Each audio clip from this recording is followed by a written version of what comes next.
morning or good afternoon, everyone, depending on where you're joining from. My name is Courtney LaBelle, and I'm the Chief Development Officer of the Middle East Institute. Welcome to another session in MEI's virtual briefing series on the crises in the Middle East, which this week will focus on the road to a ceasefire in Gaza and on the Lebanon-Israel border. Since last October, MEI has been working hard to provide you with expert analysis on every dimension of the ongoing conflict in the region, and we hope they've been valuable to you and your colleagues. Today on the call, I'm delighted to welcome two of MEI's most distinguished scholars. On the line with us is Ambassador Gerald Feierstein, Distinguished MEI Senior Fellow on U.S. Diplomacy and the Director of the Arabian Peninsula Affairs Program. Alongside him is Dr. Rhonda Slim, MEI Senior Fellow and Director of our Conflict Resolution and Track 2 Dialogues Program. We will start today's call with opening remarks from our speakers and then turn to a Q&A with all of you dialing in. As always, we encourage you on the line to use the raise hand function in Zoom to ask a question, or you can put your question in the chat box at any time and I can read it aloud to our speakers when we start the Q&A. So now I'd like to invite Ambassador Feierstein and Dr. Slim to make their opening remarks, and then we'll move to a Q&A. Ambassador, can you illuminate for us where the ongoing ceasefire negotiations between Israel and Hamas currently stand, and the likelihood of an agreement emerging in the coming weeks? What might an eventual ceasefire mean for civilians and military personnel in Gaza moving forward, and whether or not it might halt other escalating tensions throughout the region, especially during the critical month of Ramadan? On the flip side, what are the implications if further weeks go by and there's no ceasefire agreement? Thanks, Courtney, and it's a pleasure to be with all of you today.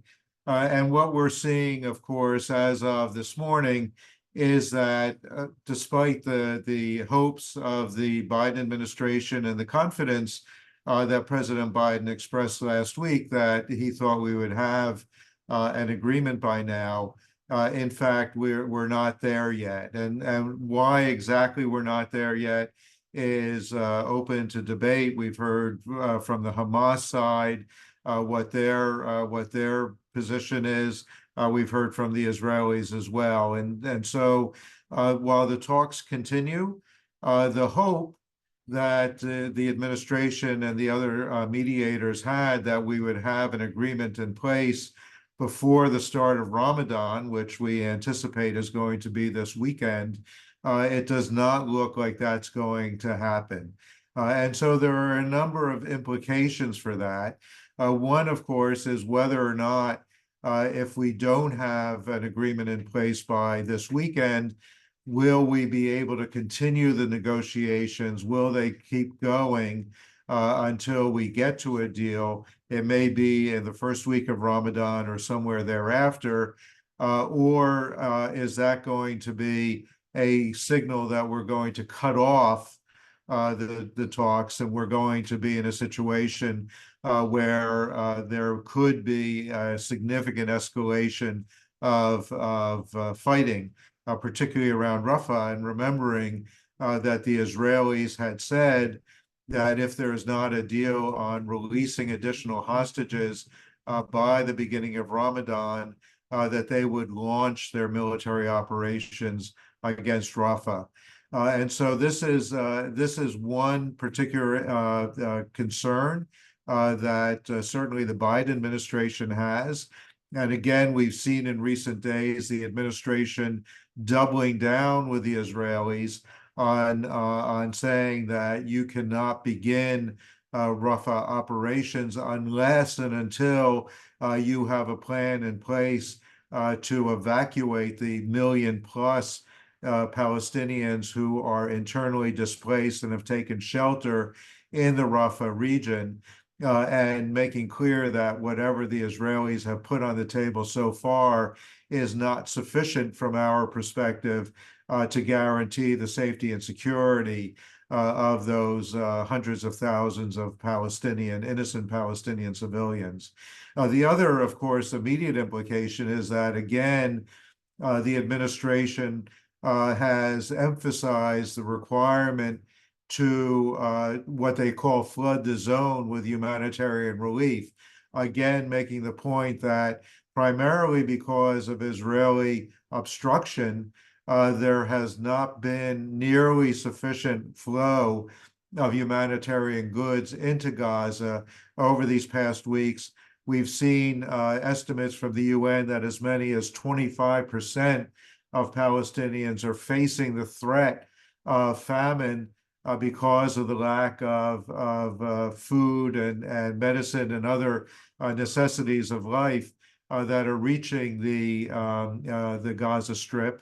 The administration has launched these airlifts, but we know that these are far below whatever is even the minimum amount that's necessary to sustain life and limb in Gaza. And so if there's no agreement on the ceasefire, then of course the ability of the administration and the international community, the UN, to take care of the humanitarian requirements is going to be threatened. And again, during the period of Ramadan, where these issues of the daily fast and then the iftar become even more critical for the population, for the Muslim population, both in Gaza and elsewhere.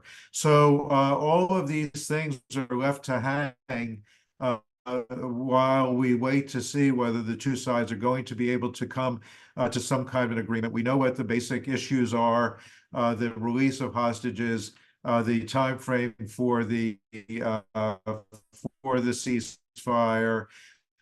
The administration's hope that even a temporary ceasefire with Palestinian prisoners from Israeli prisons, and then beyond that, of course, we also know, and to the second part of your question of what are the implications for no deal, and that again is potentially serious, because if you have the continuation of the conflict in Gaza, and especially if the Israelis follow through on their threat to begin military operations in the Rafah region, we know that Ramadan is often a period of greater tension in the West Bank, in Jerusalem, particularly as the Israelis try to restrict the number of Palestinians who are able to go to the Haram al-Sharif and to pray at Al-Aqsa Mosque. We've seen, of course, in recent days, Israeli operations in Ramallah, as well as ongoing in Jenin. So the tensions in the West Bank are already high. If that flares up and you have a combination of greater conflict in the West Bank and Jerusalem, as well as in Gaza, then the potential for a greatly expanded conflict is absolutely there. Worst case scenario for the Biden administration. So let me stop there, Courtney. Thank you so much, Ambassador. Incredibly challenging and difficult issues and gut-wrenching at this time, but we really appreciate your analysis. Let's turn to Dr. Saleem. Dr. Saleem, can you touch on the ceasefire negotiations between Israel and Hamas? And also, we'd very much like our callers to hear your assessment of the negotiations taking place on the Lebanon front to secure a ceasefire on the Israel-Lebanon border, which has been experiencing its own ongoing deadly conflict. What's your assessment of the state of play of those negotiations? What should we be on the lookout for in the coming weeks in this flashpoint?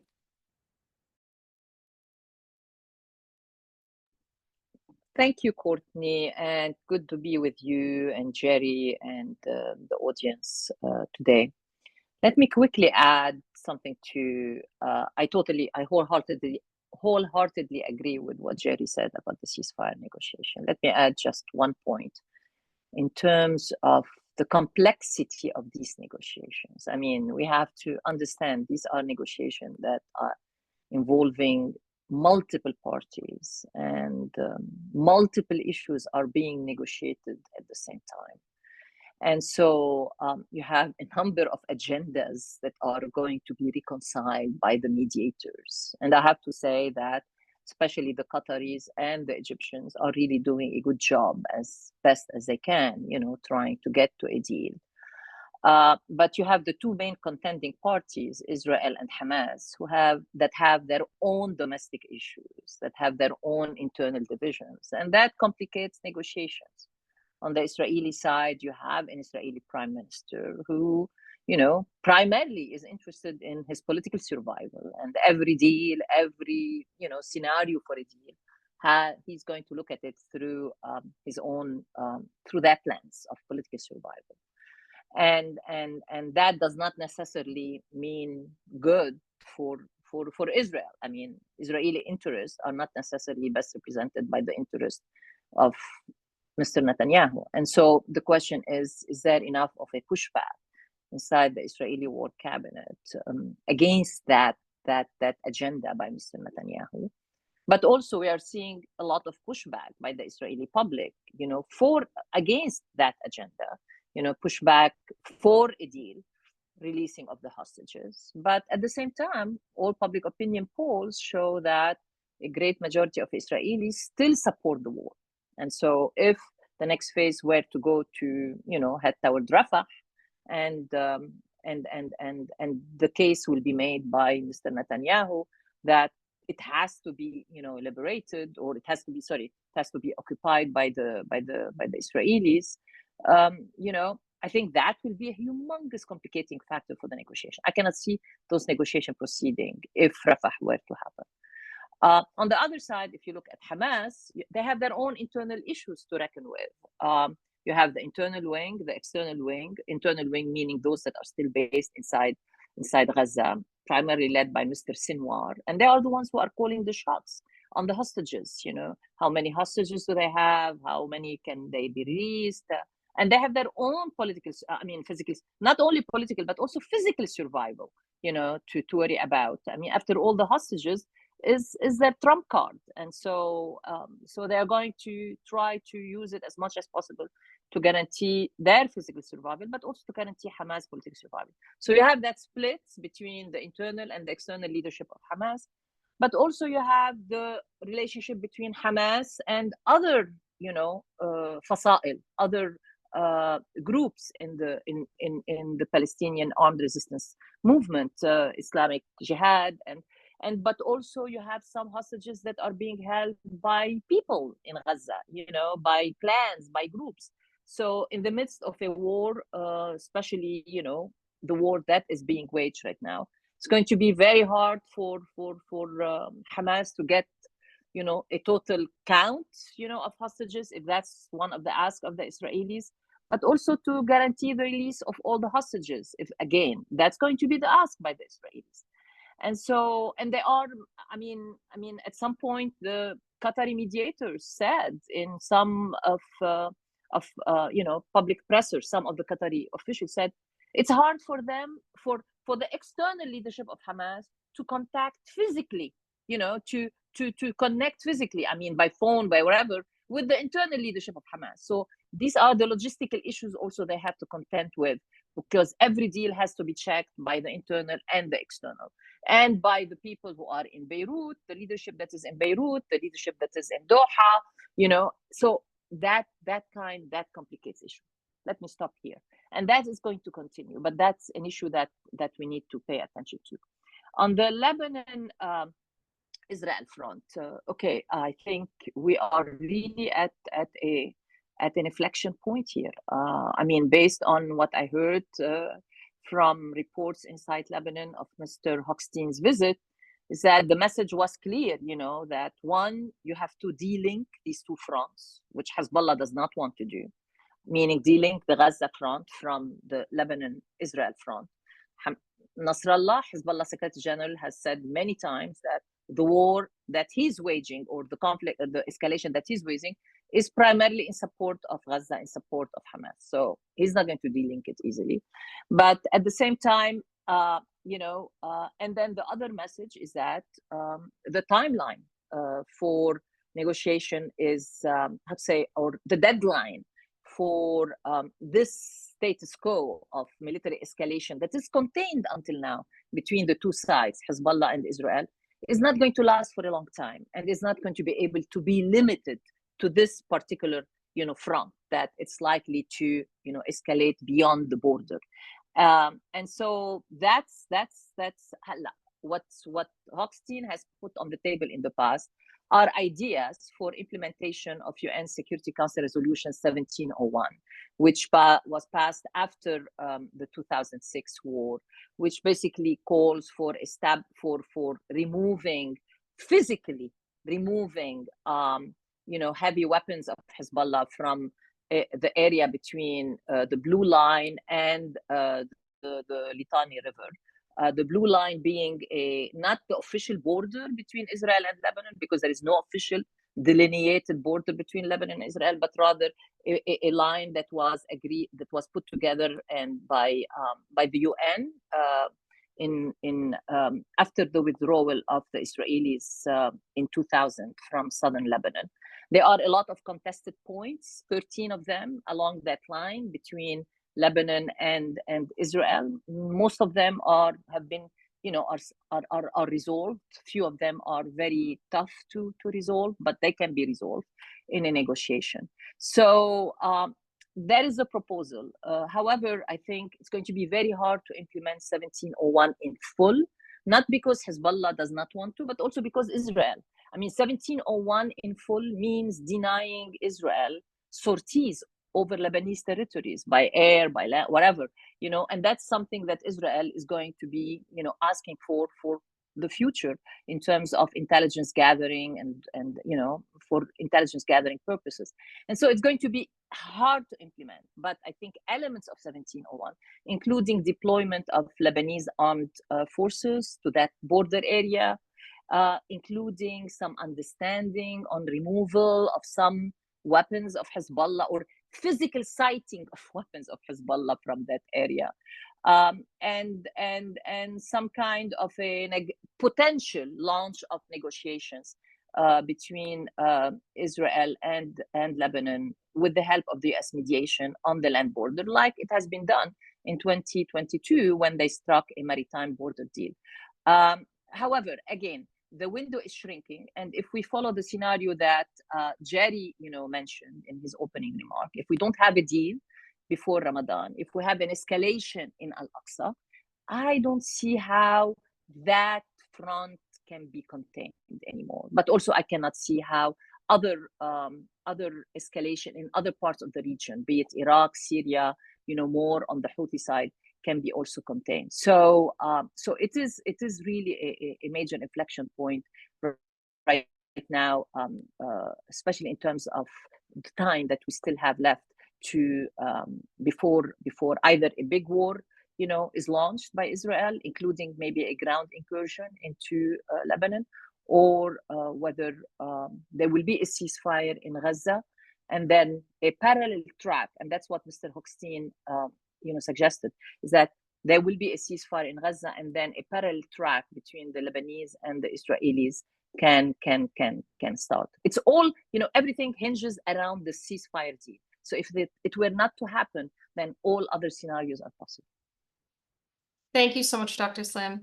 At this time, I'd like to open up the discussion to callers on the line. To ask a question, please use the raise hand function in Zoom.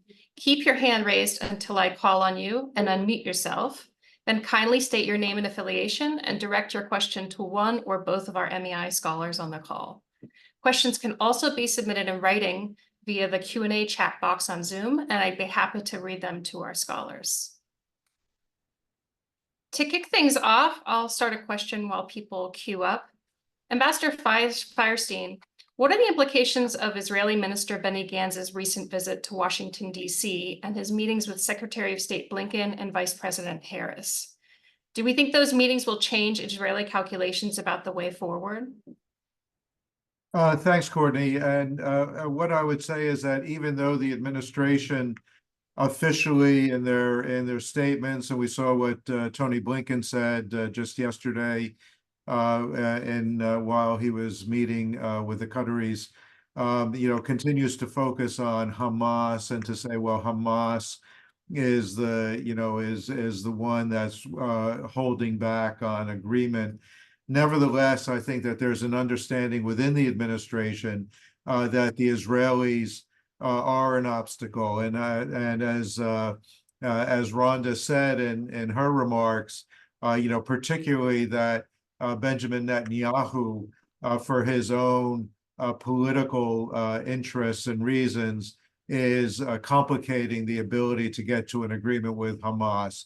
And by bringing Benny Gantz, even though we understand that it was Gantz himself who initiated the visit, nevertheless, under normal circumstances, he would not have received the meetings at the level that he received them with the vice president, with Secretary of State, Defense, and others, a national security advisor, unless the administration wanted to send a very clear and strong signal to the Israelis and to Bibi Netanyahu specifically that their patience is running out, that their sense in Washington that they need to address these dire humanitarian issues in a much faster and more comprehensive way, that they need to basically get off the dime and get a deal done that's going to get us to a temporary ceasefire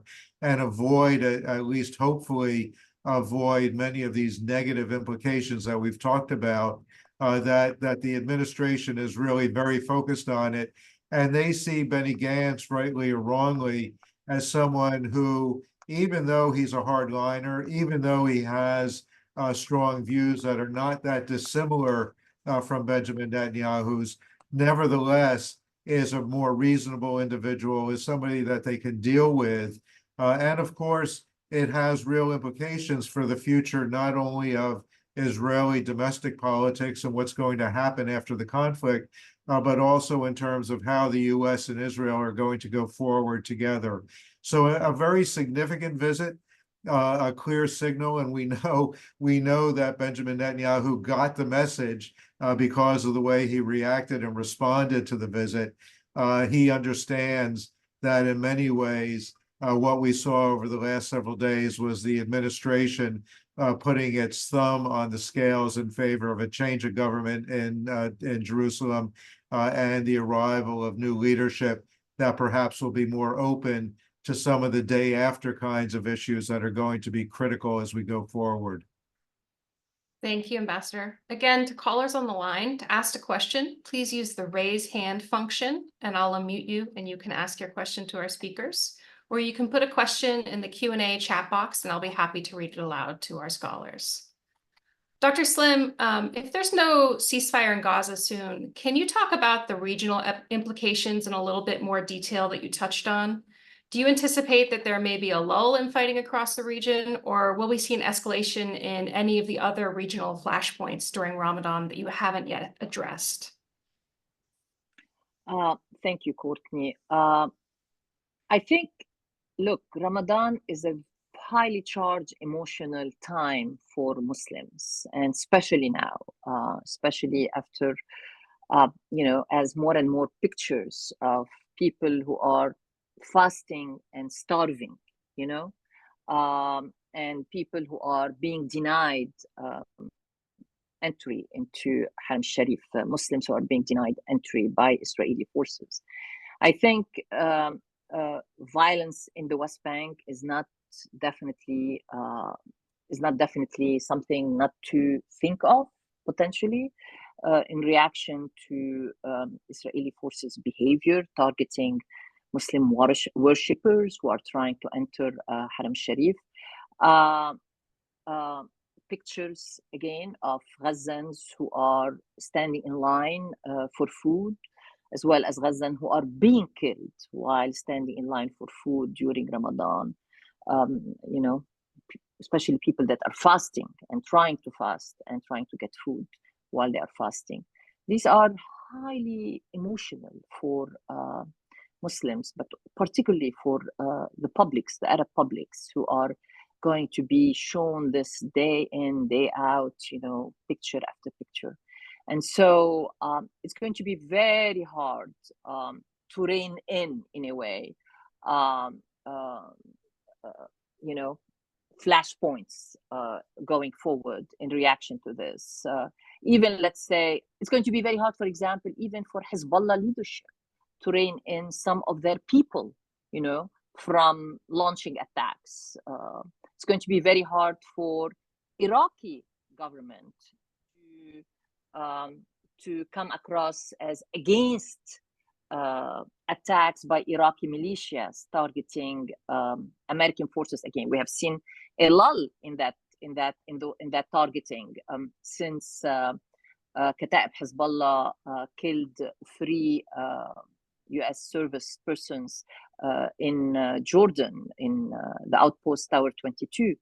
And partly that has been the case because of pressure from Iran, Iranian forces, but also pressure from the Iraqi prime minister. So if you have that kind of picture coming out of Gaza, if you have those kinds of pictures coming out from Masjid al-Aqsa, it's going to be very hard for Arab leaders of governments, Arab leaders of, people, leaders of non-state actors like Hezbollah, to argue for fighting or to argue for de-escalation. And so, if there is no ceasefire deal, and I think the American administration and the American president said it recently, that we are entering a very, very dangerous situation. If there is no ceasefire deal, and the kind of aggression we have seen at the hands of the Israelis against Palestinians in Gaza, Palestinians in the West Bank continues, the killing continues, the targeting of women and children continues, the targeting of humanitarian aid lines continues. I think, yes, there will be escalation in the other fronts where we have seen until now either de-escalation, like on the Iraqi side, or a total, lull in fighting, or de-escalation or attempt at containment and de-escalation, like on the Lebanon-Israel side. Ambassador, did you want to add anything, or should I go to our next question? I think we should go to the next question. Sounds good. I have a question here in the queue from Julie Chon of More Capital. Julie, please go ahead and unmute yourself and ask your question.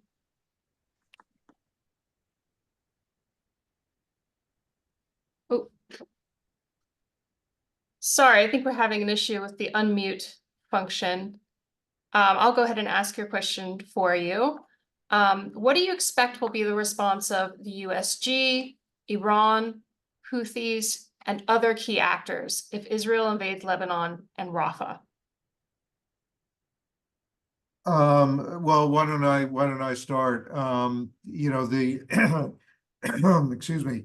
The Iranians, like the U.S., have made very clear that they don't want to see an expansion of the conflict. As Rhonda said, after the incident at Tower 22, the Iranians, clearly gave instruction to the militias, the pro-Iranian militias in Iraq and Syria, not to attack U.S. forces, U.S. facilities. We've seen a continuation of the Houthi attacks, but that's primarily because the Houthis, unlike perhaps the Iraqi or Syria-based militias, are operating pretty much independently of Iranian guidance. But we've seen this kind of downturn as Rhonda referred. I think that if the Israelis follow through on both the threat to attack Rafah as well as to cross the border into southern Lebanon, all of those attempts at minimizing the kind of the knock-on effects of the Gaza conflict are going to be abandoned. It will be extremely difficult for Iran to maintain its position of staying on the sidelines in the event of an attack on Hezbollah in Lebanon. And so I think at that point the likelihood of seeing a general flare-up is going to be much greater if we see Israeli military operations expanding into the region.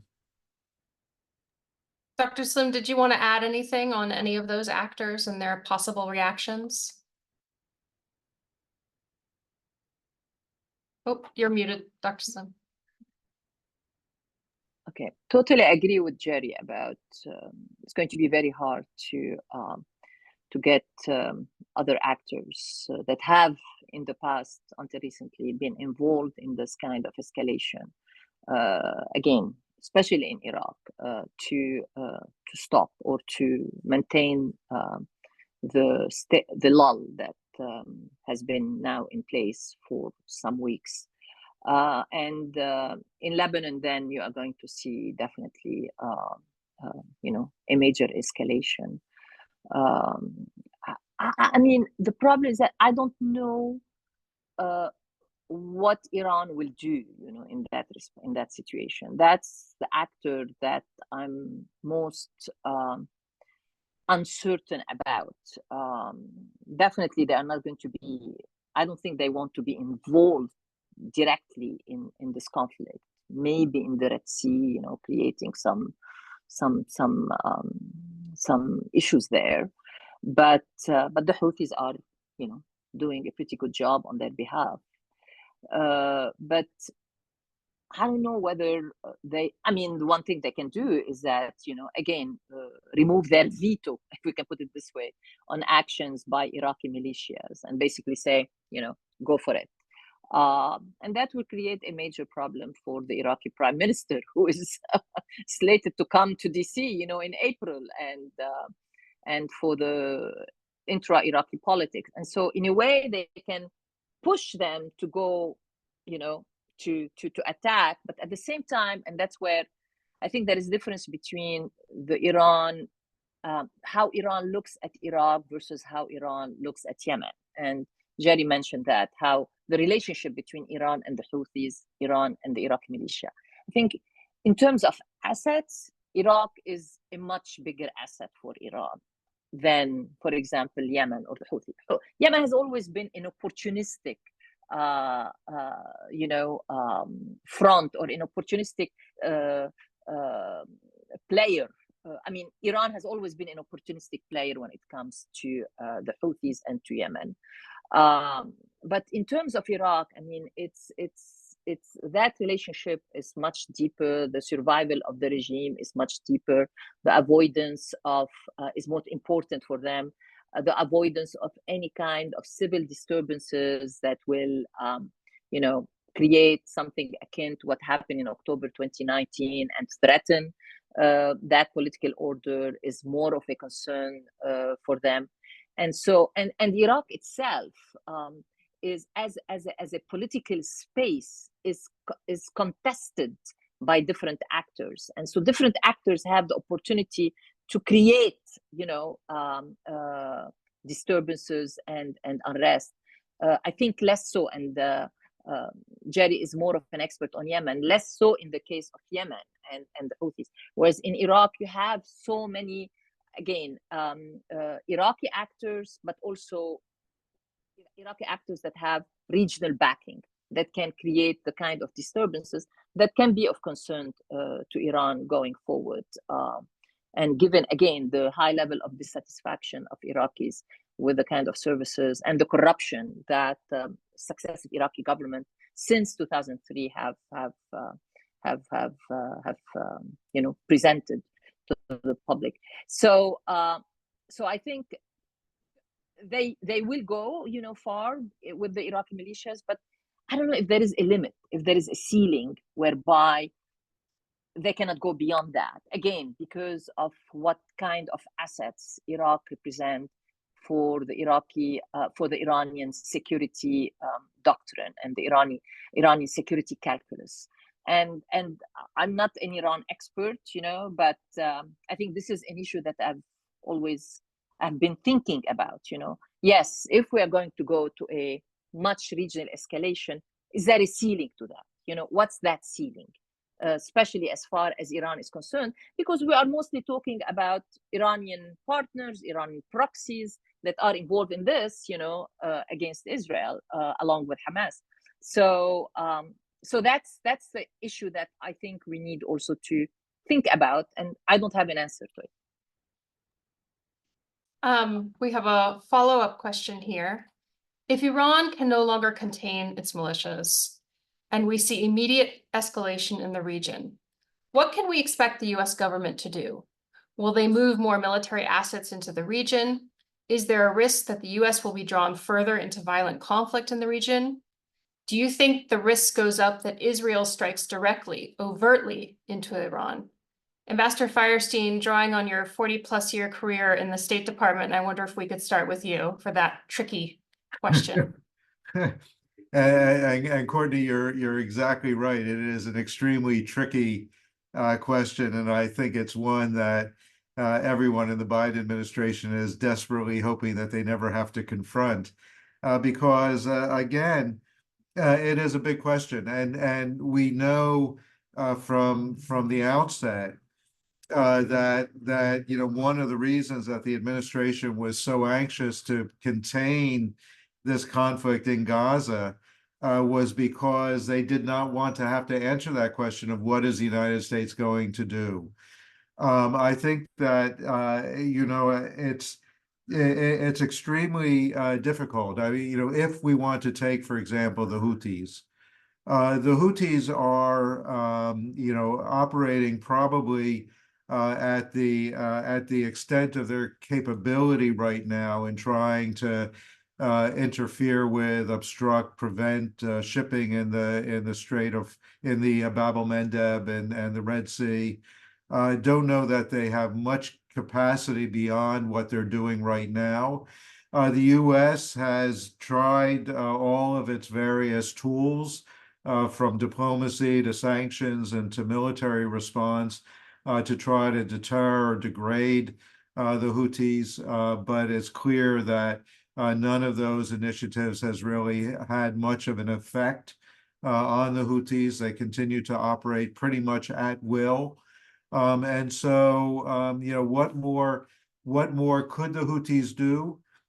They could, and they did once again try to hit Israel directly from Yemen, but they have a very limited capacity to reach. They could get basically to southern Israel, maybe to Eilat, but not much beyond that.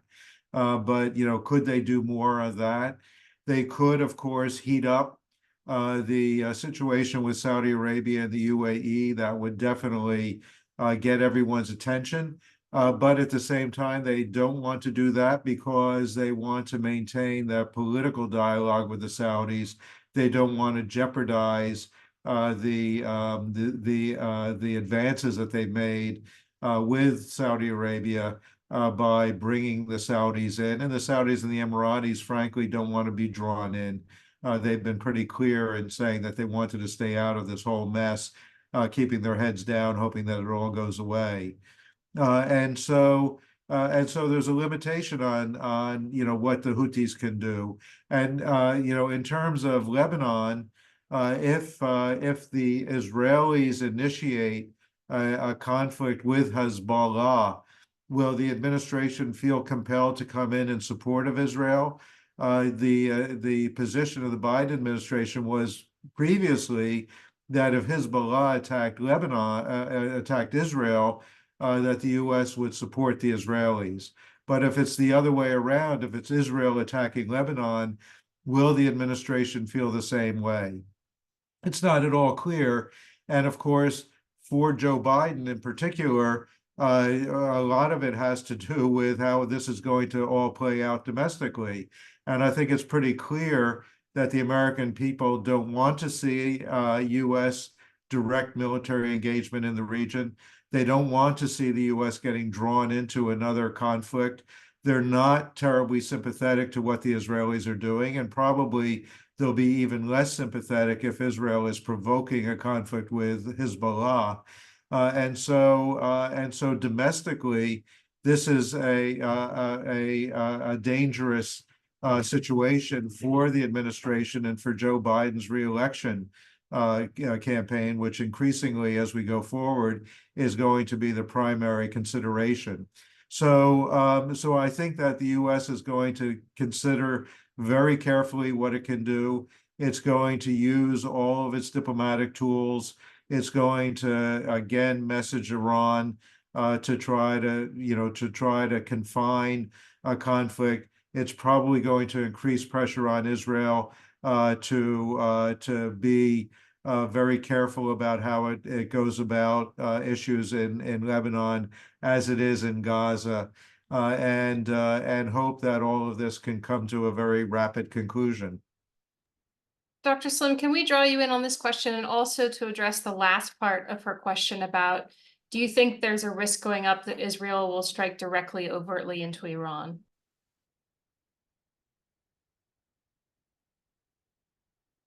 You're on mute. Oh, yeah. Oh, wow. This is a big question. This is a big question. I mean, that has been definitely members in Israel's war cabinet and cabinet would love to do that. And you have a lot of voices in the United States now, in some of the think tank communities that are basically saying this is where the problem lies and that's where we should go next, not meaning the Americans, but the Israelis supported by the Americans. I think this is a kind of escalation that even Mr. Netanyahu is not contemplating and will not contemplate. He has enough war on his hand, if we can put it this way, and he has a lot of ready pressure from his Israeli public, because then, I mean, it's something that the Americans, if there is a red line for the American, in my opinion, and Jerry might disagree with me, it's going to be an Israeli hit against Iranian assets. Now they can do covertly, they can do the kind of things they did in the past, but I think if there is that this kind of blatant hit or an attempt to take the war to Iran and against Iran by Israelis, I think this is a major red line for the administration. What do you think, Jerry? This is a major red line for the administration. Yeah, I would absolutely agree with you, Rhonda. I mean, I think first of all, my understanding, and I'm not a military expert. I'm not somebody who's spent a lot of time studying this issue, but my own understanding is that without cooperation and coordination with the U.S., Israel doesn't really have the capacity to hit Iran directly.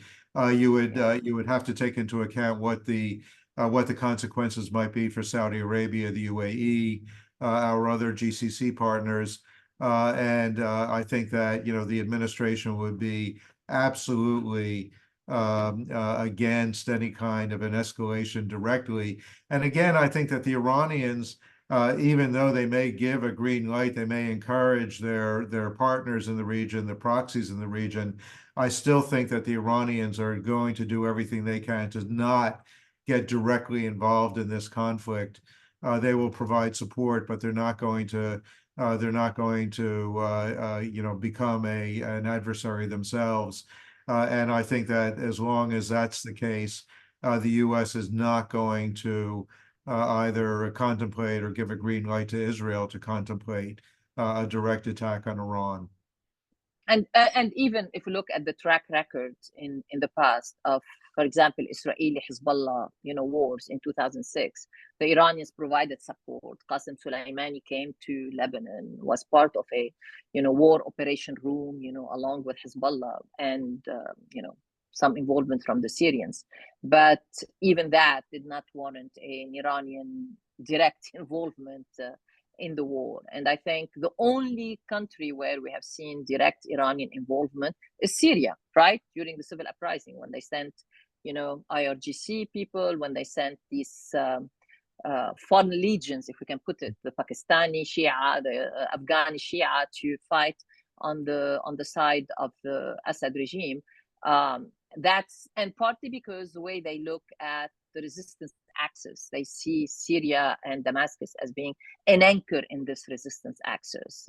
Whereas I think that, Hezbollah is very important, but the belief, even among Iranian officials, is that Hezbollah can take care of itself, that it has enough capacity to be able to take care of itself.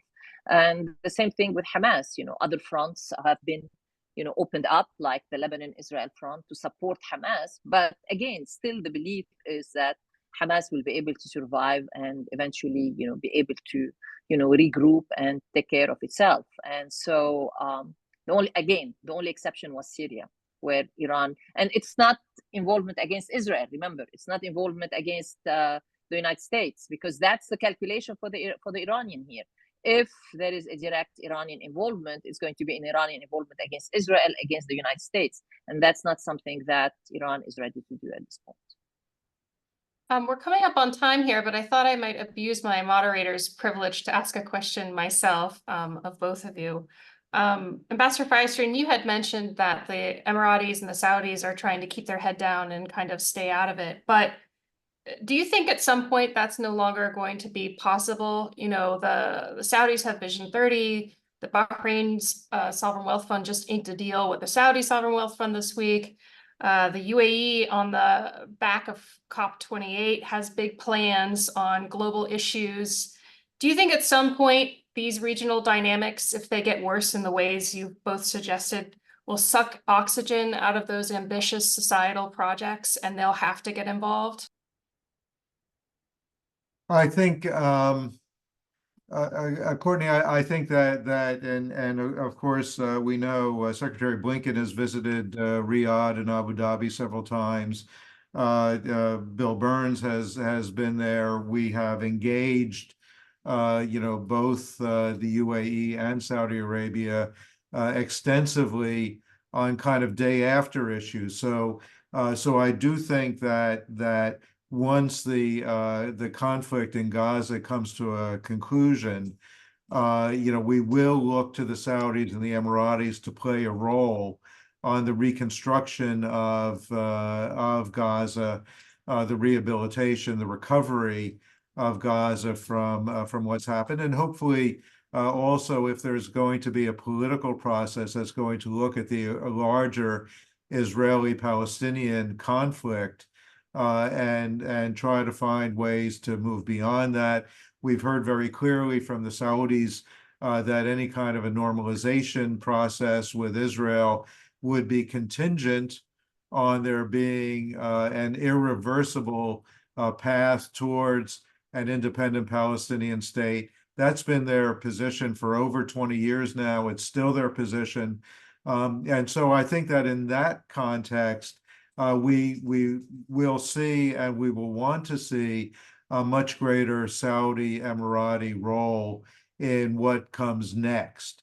But I think that for the moment, and both parties understanding where their popular opinion is, that they will not want to do anything that might be interpreted as being supportive of Israeli military operations in Gaza. This, I think, is where both are going to try to do their best to stay out of it. Now, I will say, and interestingly, that the Emiratis, as part of their trying to avoid getting dragged into this conflict, have not withdrawn their ambassador from Israel. They have not sent the Israeli ambassador home. They haven't done other things that would pull back from the normalization agreement that they made with the Abraham Accord. So again, they are doing their best to stay on the sidelines, to remain neutral on all of this, waiting and expecting that the United States is going to fix this problem in the short term, and then we can see where we go after that. Can I add something, Courtney, here to what Jerry has said? I wholeheartedly, agree with him. But I think what this has shown, and especially if it becomes a protracted attrition kind of war, in the region, is that this whole underpinnings of the Abraham Accords, which sought to basically say, let's do business, forget about politics, and that's how we're going to integrate region, has been, upended, in my opinion. I think now the Palestinian issue, the Israeli-Palestinian conflict, is recentered at the heart of regional politics.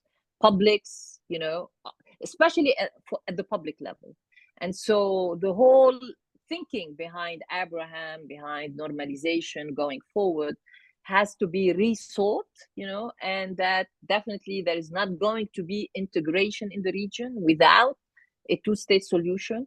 And in a way, it's interesting that this war has revived the prospects of the two-state solution. Remember, before this war, people were talking about we are moving toward one state, we are moving, right? Now, because of the violence, because of the killings at the hand of the Israelis, no Palestinian will say to you, I want to be part of a one state, Israel, or a one state where you have different rules of the game that enable participation, equal rights for Israelis, but to be part of Israel. No, you will not find a Palestinian to say that. They want their own state. And I think this is where we are today. I think the whole mindset that drove Abraham Accords is no longer viable in the region because of this war. Not in the short term, not in the in the long term. But also equally, the whole mindset that underpinned Oslo is no longer viable, right? I think we have to rethink about the pathway to the two-state solution. And it's the only way. It has to be a two-state solution going forward. And ironically, of course, as people, people will say, well, what was Hamas thinking? What did they possibly think would be the outcome of what they did on October 7th? And in fact, I think that you're absolutely right. This is the outcome of what they did on October 7th. In a terribly brutal, fashion, an unacceptable fashion, but nevertheless, they put the Palestinian issue back into the center, as you said quite correctly, back into the center of Israeli-Arab issues. Well, we're coming up on the 1 hour mark, so we're going to have to wrap this up. But I just want to say this has been an absolute masterclass from two leading experts on the region that we're so grateful to have here at MEI. I hope everyone on the call will join me in thanking Ambassador Firestein and Dr. Slim for participating in this week's session on the road to a ceasefire in Gaza and on the Lebanon-Israel border. If you missed any part of this call, it is on the record. We'll be posting it to our website. You can view it again, share it with others at mei.edu. Thank you everyone for your questions. If you have any questions you didn't get to ask, you can email development@mei.edu, and we'd be happy to send them to our experts who can answer them at a later time. So thank you again to all of you for joining this week's session, and look out for an email invitation to next week's briefing. Thank you, Courtney. Thank you, Courtney. Bye. Thank you, Rhonda. Thank you, Jerry.